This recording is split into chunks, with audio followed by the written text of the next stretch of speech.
And as you see, we have lived in mentorship for our students. Actually have a mentorship policy, have mentees and mentors. A program that is drawn for you as a mentor, work with them. And you do that on an annual basis. You move on to other mentees.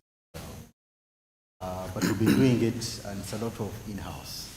So we've not tapped into mentorship that comes from the outside. And this opportunity for us actually brings in that resource out there. But also the addition is that you receive our graduates. And into the workplace. Because you receive them, you have an input we don't have. Because for us, we are senders. Yes. Yeah, so that will greatly enrich this partnership when we're able to hear from both ends, the consumers and the preparers. So I think it will really go a long way in producing a graduate that will make a difference in society and also in the corporate world. So welcome, and the rest we will add on. We do have some of our students. We did ask them to come in, so that there's a bit of interaction with them and walk with this journey with them from the beginning. Yeah, so they're ambassadors of our students, and they can tell us who they are, their programs. Yes.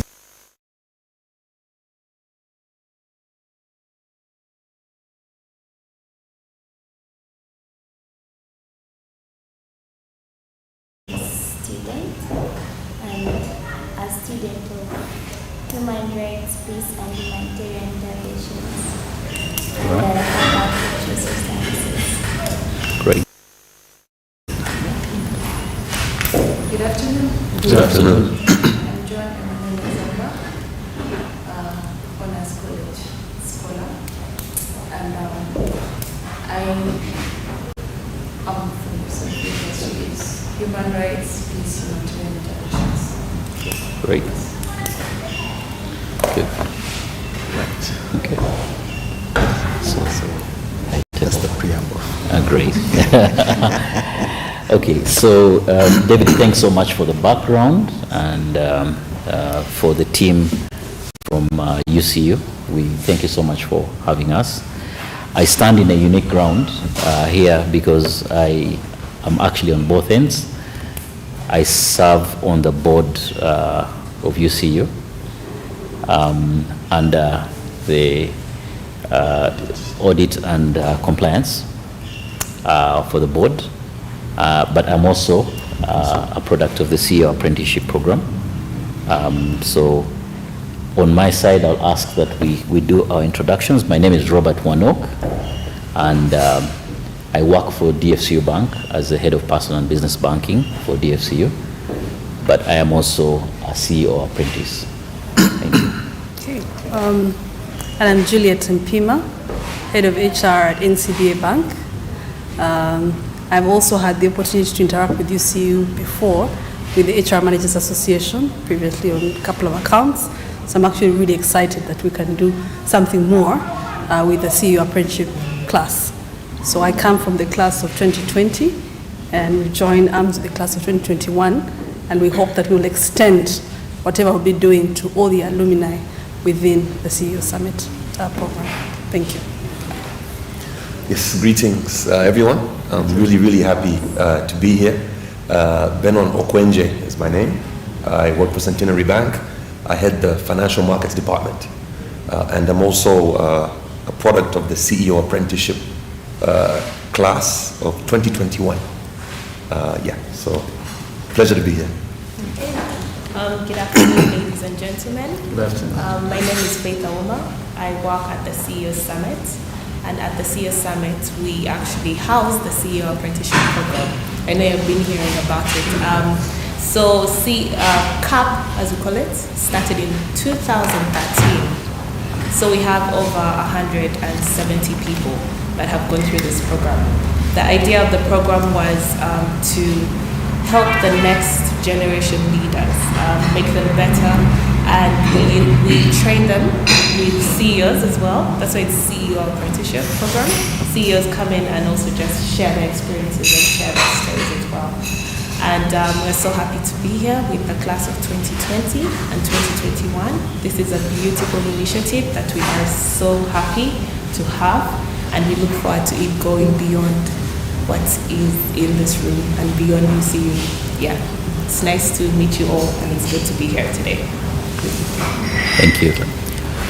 So just to give you a bit of a background, we did share a concept note with UCU, and in that concept note is a bit more detail, but I also had the opportunity to have a telco right into the COVID period. We sort of spoke with David, and I can't remember who it was exactly, and Pamela was on the call, and the dean.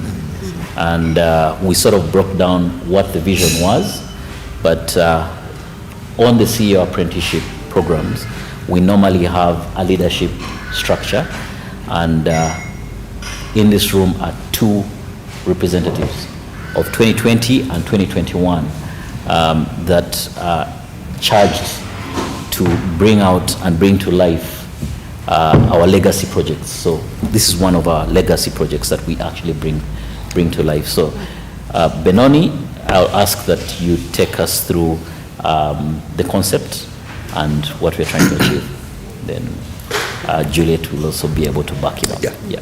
Thank you. Thanks, Robert.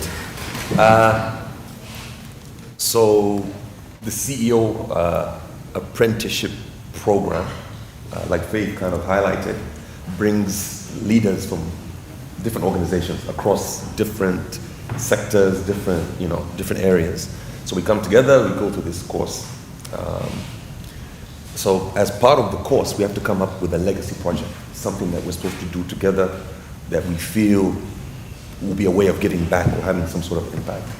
So we kind of brainstormed and looked at various options, and we thought it'd be best that we look at students who are in universities and on the cusp of joining the workforce. That's the area which we felt we really could make a big difference in. And we looked at it from a number of areas. One is entrepreneurship. The other is soft skills. This is soft skills. What do you need? When you're if someone's going to employ you, what sort of soft skills do you need to actually get into the door? Once you're employed, what sort of soft skills do you need to be able to remain employed and make a difference? The other is for us to also give them exposure to the different career paths that one can take. Like I said, CAP 2020, CAP 2021 really has representatives from almost all of the main sectors. Banking, law, from policy makers, you name it, oil and gas. And then the other aspect is also some form of mentorship that we can, provide these students is with, and just constant ongoing engagement. Like I said, that's a target area or target market that we thought we could make a big difference in. We have big aspirations for it. We are extremely grateful for UCU to be our first partner, but we really want to roll this out to as many universities as possible because we feel that there's a gap, and we want to do our bit, and we really hope we want to make it like a big thing so that it's we have that constant flow, and so that the output as these students hit the join the workforce, they are better prepared, and eventually will succeed. I think that's the aim of all of us. I'm sure we all have the same aspirations. So in a nutshell, that's really it. I don't know if I've missed anything. Julie, if you want to. Not really, actually. I think you've captured it. Most of what we see is brilliant students who come and struggle in the first couple of months. They struggle to make an impact within those first 3 months. They're not sure where to go for support. So I think for us who have walked that journey, we want to be able to now help or lend a hand and show them the ropes around these areas. And we know that there's some unique areas like entrepreneurship, that those are businesses that are run by, would not have the normal governance structures. So how do you help those people navigate that and still be able to succeed? That when they've started their businesses, the businesses don't die in the next 2-3 years, that they actually also continue like a legacy. So we want to be able to tap in everywhere. And as my colleague has mentioned, we do have a fraternity of people from across all industries. I love what you mentioned about being able to pull out specific students that you've seen that have big dreams, and this can happen. This is where we can also tap in and say where are the opportunities within the different organizations that we work with. Where can we partner with you to make sure that your first best students in a certain discipline actually have internship slots almost guaranteed. So we want to see all the avenues where we can actually partner and be able to do that. And we have heard great things about UCU. We know that also in terms of a framework, you have great ways of organizing things. So we think that together this should be a very easy thing for us to be able to realize impact, even within just the next academic year. So we're really excited about all this. Yeah, thank you. So, As I was sharing, I thought I'd mention what happens at UCU.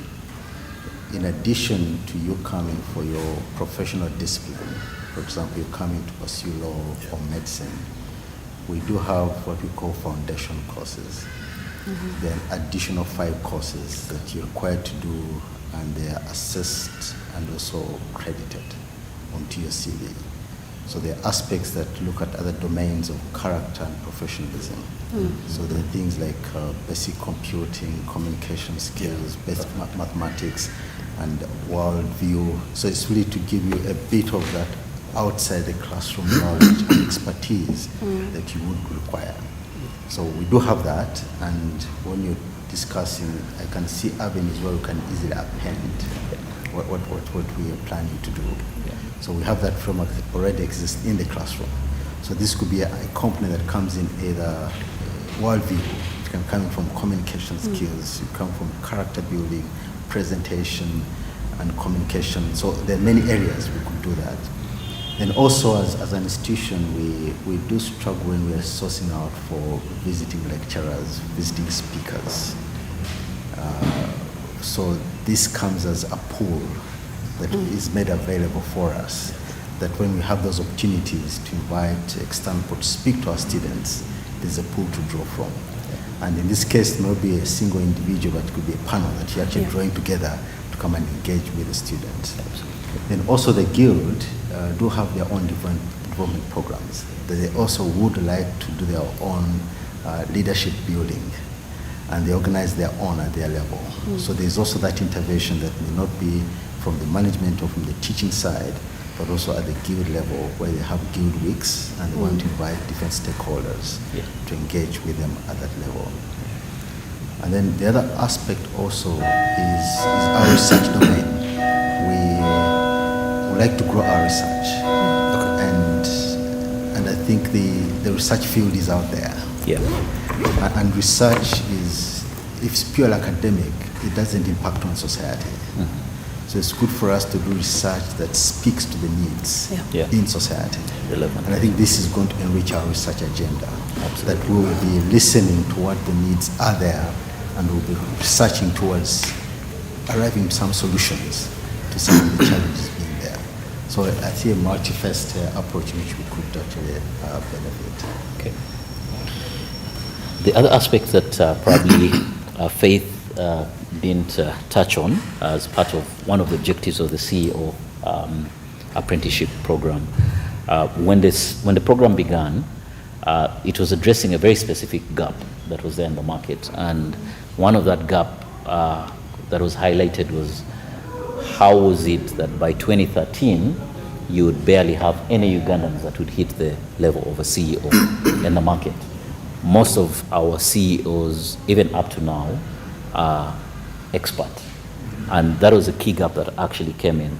And I think over the years it's transited, and you will have noticed that the CEO, for example, the biggest bank in the country, which is Stanbic, is a product of the CEO apprenticeship program, and so is my own CEO for DFCU, and a couple of many other CEOs, including the CEO for Centenary Bank. Most of them, and NCBA, actually, almost all of us, our CEOs are actually, Mark is a product of you, So our CEOs are actually products of the apprenticeship.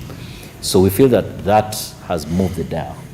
And like Benoni highlighted, we came in and also realized that what's the other gap that's now in the market? And that gap is actually a quality gap, a quality of labor force that steps into the workplace, which is another area that now, from a legacy perspective, that we think we can address too. But there is a different twist that the concept note also speaks to, which is not every student wants to step out into a corporate culture. And many students that you get to interact with are second or third generation business apprenticed. And a lot of what we see is that those businesses die for lack of succession. And that is the other gap that we want to see. How do we begin to start hand-holding, not your usual corporate career laddered student, but the one that is also looking to get into family business. So that is the other aspect that you'll see that our concept note addresses too. So we shared the concept note with you, and today I would ask that Julie and Benoni will, on behalf of the CAP 21 and 2020, sign off our MOU that basically kicks off. The execution plan is already highlighted, and our execution is both. It's face-to-face, modular, and it's also virtual for purposes of efficiency. Part of the attraction, I think, for UCU was that we needed to have impact that's reaching across all the campuses. So we hope that we would be able to touch every single campus at some point. Yeah. So over to you, sir. Thanks. Just to note something probably which we didn't mention, Faith is actually representing a gentleman called Stephen Mukasa, who's the CEO, who's the managing director of the C.E.O. Summit. He unfortunately traveled and is out of the country, but he has already signed these documents. So the Faith is ably representing him at this function. So we have with us 3 copies of the MOU that we would need to sign today. One would obviously be for you to keep, the other would be for CEO Summit, and the third one will be for the CAP class 2020 and 2021. So if I can just, so we will need to fill in the date, and then main things would be here. So this is where you put your name, signature, and date. Then you'd have to have someone witness. Stephen Mukasa has signed here, so me or Julie can probably witness this as well. So these are three documents. There you go. So I'll let you know. Okay. Do we need initial on every page, or that's all right? It will be initial on each page. Okay, yes.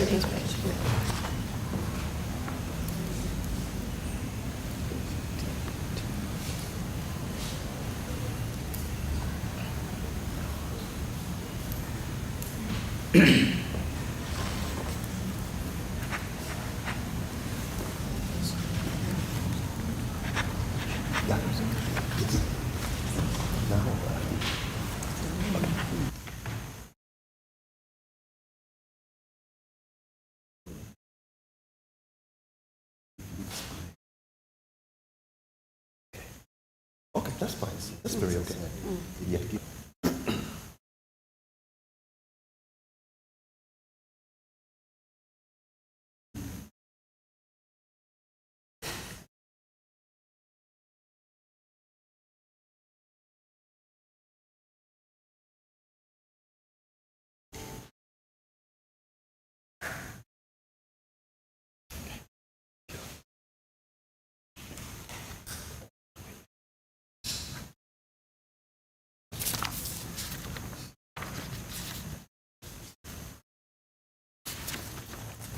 Side.